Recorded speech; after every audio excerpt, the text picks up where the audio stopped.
Oh, yeah. Yes, Ladies and gentlemen, my guest at this time is Dave Wasted. Dave, how you doing today, brother? I'm doing great. Awesome. Just fine and dandy. Living the gimmick. I got my ass kicked tonight, but you know. It's okay. You didn't get pinned. I'll take that. I'll take that. Sorry, so. Nah, but we're here at Ugwa and Indie Handshake Stop Collaborate and Wrestle. Solid crowd so far. It's been a good show. Yeah, it's a cool. I've been calling it the Unholy Alliance. So I want to get started, like, the whole where you start training and all that other stuff. Yeah. But I mean, you started at the APW Bootcamp in 2008. Yes, sir. So what was that experience like for you, man? It was very hard, very eye-opening. Who was the trainer at the time?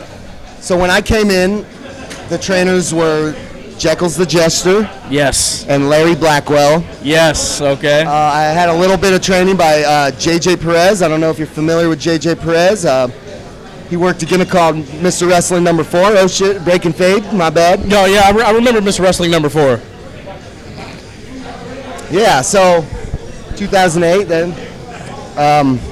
Hell Week is intense, that's where they try to weed out the people that don't want it and want it, So yeah, I'm familiar with the Hell Week. It's thousands of squats and cardio up the yin-yang.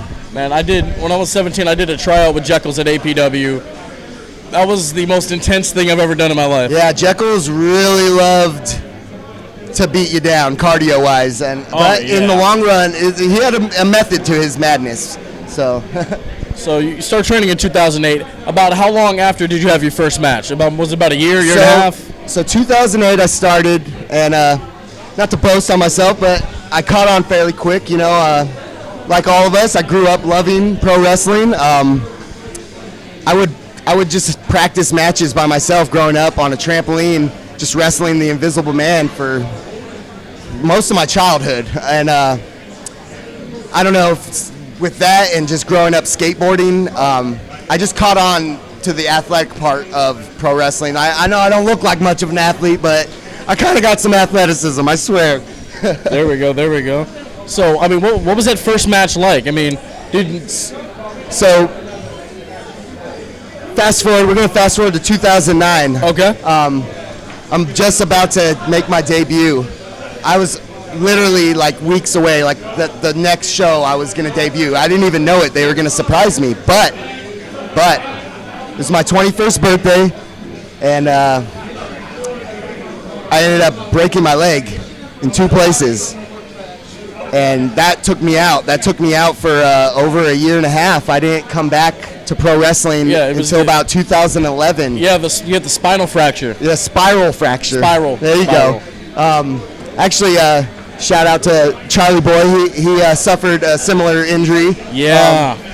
So I know how he feels. I hope he's healing up and everything. So you came back in 2011? And it was 2011, and you were in that battle royal. I had to start over pretty much when I came back, and I busted my ass for probably a solid 4 to 6 months. Because I was already pretty much ready, but I had to reestablish that I still had it in some form. Absolutely. And, my first official battle royal. Yes, I did a handful of battle royals, a handful of dark matches. And it was all around the 2011 to early 2012 days. Yeah. Some of them are like, God, it's been so long now that I can't even recall them. That's like when I started going to APW. So I might have seen you back in the day. We may have crossed paths once or twice. Who knows? Yeah, man. So I've had different people on talking about the garage. I mean, it was a different vibe. There's something special about that place. Yeah.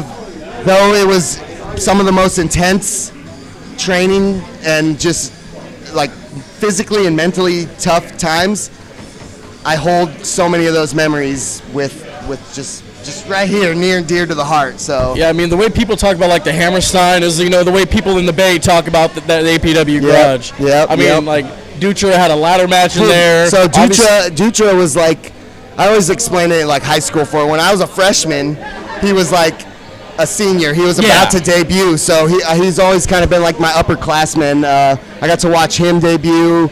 I got to train with him. I got to train with Matt Carlos, Jody Christofferson. I got to watch all those guys debut. Will Hobbs. Will Hobbs. APW superstar. Will Hobbs and Mikey J, a.k.a. Drugs Bunny, a.k.a. Jack Banning. Okay. We all started together in the same class. That's what's up. Shortly after, Julio Pedroza came in. I'm trying to list off some of the names that are still around the NorCal area that we all kind of got our start around the same time together. But Will, myself, and Mikey were literally in the same class and all kind of came up from the beginning. That's what's up, man. Now you've held a couple championships in your time. Not very many, but there's a couple. The Lucha World Championship you held about like 2017, 18. Yeah, I guess I still have the belt. I mean the company's been on hiatus for a while. They lost their venue. There's a lot of politics, blah blah blah blah blah. But and still, and then it's raining for like God. What is it now? 4 years? I don't know. It's a hell of a run. That's a Bruno Sammartino run. I'll take it. I'll take it. And then most recently the TWF television title. Yeah. You put up a special post about that on Instagram. Yeah. What did winning that title mean to you? It meant a lot because, like I said, I don't get too many. I do get a lot of opportunities. I always take advantage of the opportunities that I get. But every so often I get a bone thrown at me like that, and it just means a lot to me because it's kind of like a symbol. It symbols that the booker has faith in you, and that's I appreciate that kind of stuff. And I didn't have a very long run with the title. I was kind of a paper champion, lost it right away, but that one little moment was special because at that point I'd been working so hard, and sometimes like I said, sometimes it feels like the opportunities are far few in between. So absolutely. Now you might be getting some tag team going. You and Rob are rotten to the core of this newly formed team. It should have happened tonight. It should have happened tonight. So you get them next time. Though. I've probably had like 6 different tag partners in Ugwa by now. All of them I was supposed to maybe one of these. It's a slow grind. But I try to stay consistent, and my time will come. Absolutely. I think you and Rob are the duo to do it, man. Eventually, you guys will be the tag team champions in the UGWA. Yeah, now, I want to talk to you about your band, Jake Nielsens Triple Threat. You guys were just in NYC in the Big Apple. I literally got off a plane today at like almost 1 in the afternoon and came straight here to get my ass kicked. So, I mean, how long have you guys been together? So I met Jake when I was 14 years old. We were all in different bands growing up in the Santa Cruz County area. All right. And the moment I saw him, I knew like I gotta hook up with this guy. Like we gotta make music together. I don't know how, I don't know when, but it's gonna happen. Absolutely. And we've been a band for about almost 10 years now. And we've played all up and down California, Oregon, Vegas, Reno, Mexico, and now New York City. We just won an award. Jake actually just won an award. It's for a music foundation that is it's a music foundation for musicians with disabilities. And so he won a fan favorite award. They flew us out. They gave us the rock star treatment, and it was a wonderful experience. I'm still getting emotional about it. It was that fucking good. That's awesome. So where did you guys play? I could cuss, right? Sorry. Yeah, it's the internet. Yeah, of course. Fuck. Mother F. So I mean, what venue did you guys play?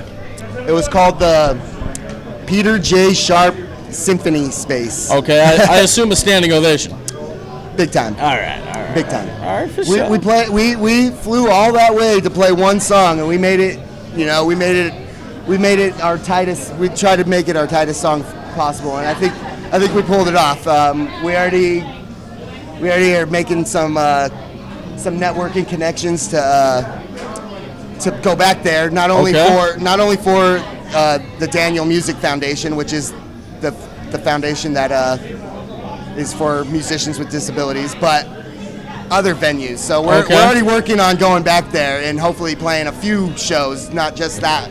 So that's what's up. Yes, sir. Man. We also got Nashville coming up in August, so that was pretty cool. Good times, man. And that's been just like my pro wrestling career. That's been a long, steady grind itself too, and Hey, slow and steady wins the race, man. Yeah, you know, and that's a true story. I can't explain how many times I've been rejected, whether it be music, wrestling. Like, I've always kind of been fighting from the underdog. You know, Yeah. always got something to prove. You know, it sometimes makes me a little salty, a little chip on my shoulder, but I'm very passionate about what I do, and that's entertaining the people. And that's the only way to succeed. Yes, sir. Absolutely, man.